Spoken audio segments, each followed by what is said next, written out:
22 වෙනි MCQ එක ඒකාකාර ලෙස ආරෝපණය කළ ලෝහමය කුහර ගෝලීය කබොලක කේන්ද්‍රයේ සිට ඇති දුර r සමග විද්‍යුත් විභවය විචලනය වඩාත් හොඳින් නිරූපණය වන්නේ මොකක්ද කියලා යහන්නේ. හරි. ප්‍රස්තාරයට කෙලින්ම යන්න කලින් අපි පොඩ්ඩක් මේක කොහොමද වෙන්නේ කියන එක බලලා ඉමු. එතකොට ඔන්න තිනවා මෙතිනේ කබොලක්. හරිද? එතකොට මේක සන්නායක කබොලක් කියලා තමයි කියන්නේ නේද? ඔව්. ලෝහමය හරි. ලෝහයි කියන්නේ සන්නායකනේ එහෙනම් ලෝහමය කුහර ගෝලීය කබොලක් තියනවලු. දැන් මේකේ අපිට ආරෝපණයක් දීලා තිනවා. ඒතකොට ඒකාකාර ලෙස ආරෝපණය කළා කියලා කියනවනේ. එතකොට මේකේ මම හිතන්න නිකන් මේක ධන ඍණද කියලා නෑ. මම නිකන් හිතන්නම්කෝ හරි මේකේ ධන ආරෝපණයක් තමයි ව්‍යාප්ත වෙලා තියෙන්නේ කියලා. ඒකාකාරව ධන ආරෝපණයක් තමයි මේකේ ව්‍යාප්ත වෙලා තියෙන්නේ. ඒතකොට මේ ආරෝපණය මම හිතන්නම් Q කියලා ආරෝපණයක් කියලා මම හිතන්න. හරි. එතකොට මෙයාගේ අරය හරි මෙයාගේ අරය මම හිතන්නම් කැපිටල් R කියලා. එතකොට මේකේ මෙන්න මේ එක එක තැන් වලට යද්දි මේක කියනවා මේ කේන්ද්‍රයේ සිට ඇති දුර සමග විචලනය වෙන්නේ කොහොමද කියලා විභවය. හරි. විභව විචලනය ගැන හිතන්න යද්දී ඔයා දැනගෙන ඉන්න ඕන දේ තමයි කොහොමද ක්ෂේත්‍ර තීව්‍රතාවය වෙනස් වෙන්නේ දුරත් එක්ක.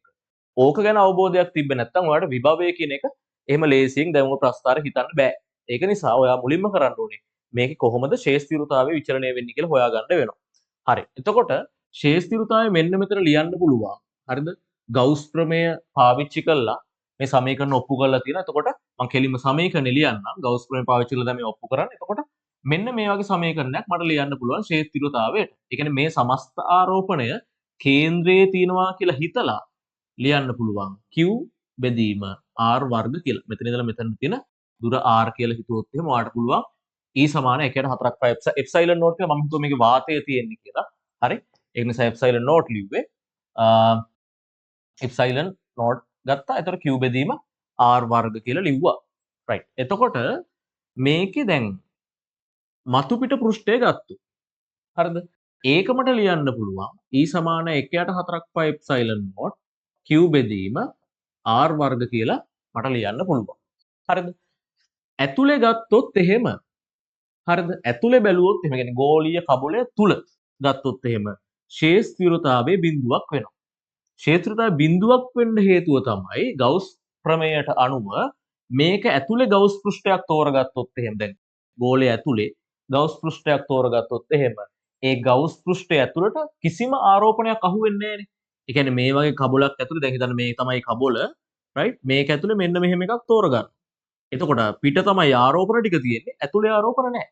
ඒතර ගවුස් පෘෂ්ඨය ඇතුළට ආරෝපණ අහු නැති නිසා මේකේ ශ්‍රාවය බිඳුවක් වෙලා යනවා. එහෙම ශ්‍රාවය බිඳුවක් වුණාම ඒක ක්ෂේත්‍රතාවයේ බිඳුවක් වෙලා යනවා. රයිට්? ඒ කියන්නේ සඵල ශ්‍රාවය ශුන්‍ය. හරිද? එතකොට E එක බිඳුවක් වෙනවා. හරි. දැන් බලමු කොහොමද මේකේ විභවය වෙනස් වෙන්නේ කියලා. රයිට්. විභවය කියලා කියන්නේ සාමාන්‍යයෙන් අපේ අර්ථ දැක්වීමට අනුව ධනකූලව එකක ආරෝපණයක් අදාළ ලක්ෂ්‍යය වෙත අනන්තයේ සිට රැගෙනීමේදී කළ යුතු කාර්යය. එතකොට ශේෂ්ත්‍රතාවයක් තියෙනවා කියන දැන් ධනකූලව එකක් නම් අරන් එන්නේ. හරිද? ධනකූලව එකක් නම් අරන් එන්නේ. මෙතන තියෙන්නේ ධන. ඒක නිසා ඒක විකර්ෂණයකට ලක් කරනවා. හරි. එතකොට මට මෙතන කාර්යයක් කරන්න වෙනවා. ඒ ලියන්න පුළුවන් එක විභවය කියන එක 1/4 පයි දැන් එප්සයිලන් නෝට් Q බෙදීම R කියලා ලියන්න පුළුවන්. ඔන්න විභවය. දැන් තව ටිකක් ඊට වඩා වැඩි විභවයක් කරන්න නම් මොකද ශේෂ්ත්‍රතාවය දැන් ප්‍රබලයි. මොකද දැන් R කියන එක චූටීනේ මේ කැපිටල් R එක මෙතන ගත්තොත් එහෙම. හරිද? මෙතන කැපිටල් R එක ගත්තොත් එහෙම මේ දුර R කියන එක සිම්පල් R එක විශාලයි. සිම්පල් R එක විශාලයි කියන්නේ මේ ශේෂ්ත්‍රතාවයේ කුඩයි. හරි?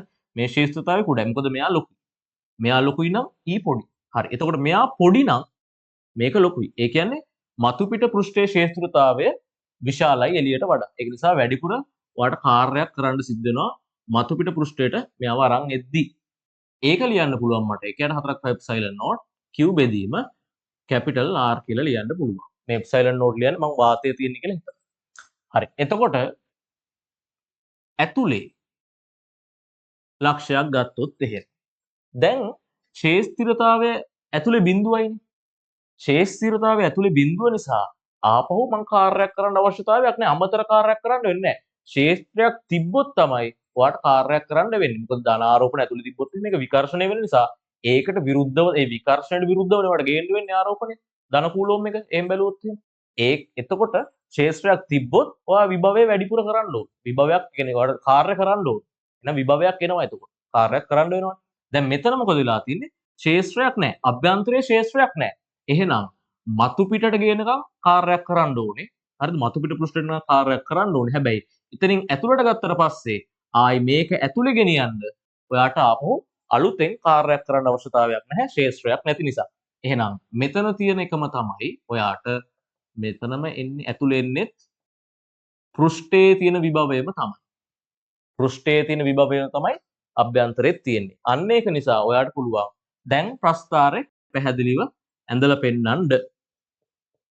හරි මේ හිතන්නකෝ දැන් මේක R එක මේ තියෙන විභවය මේ තියෙන කැපිටල් R කියලා ගන්න මම මෙයාගේ අරය. හරි.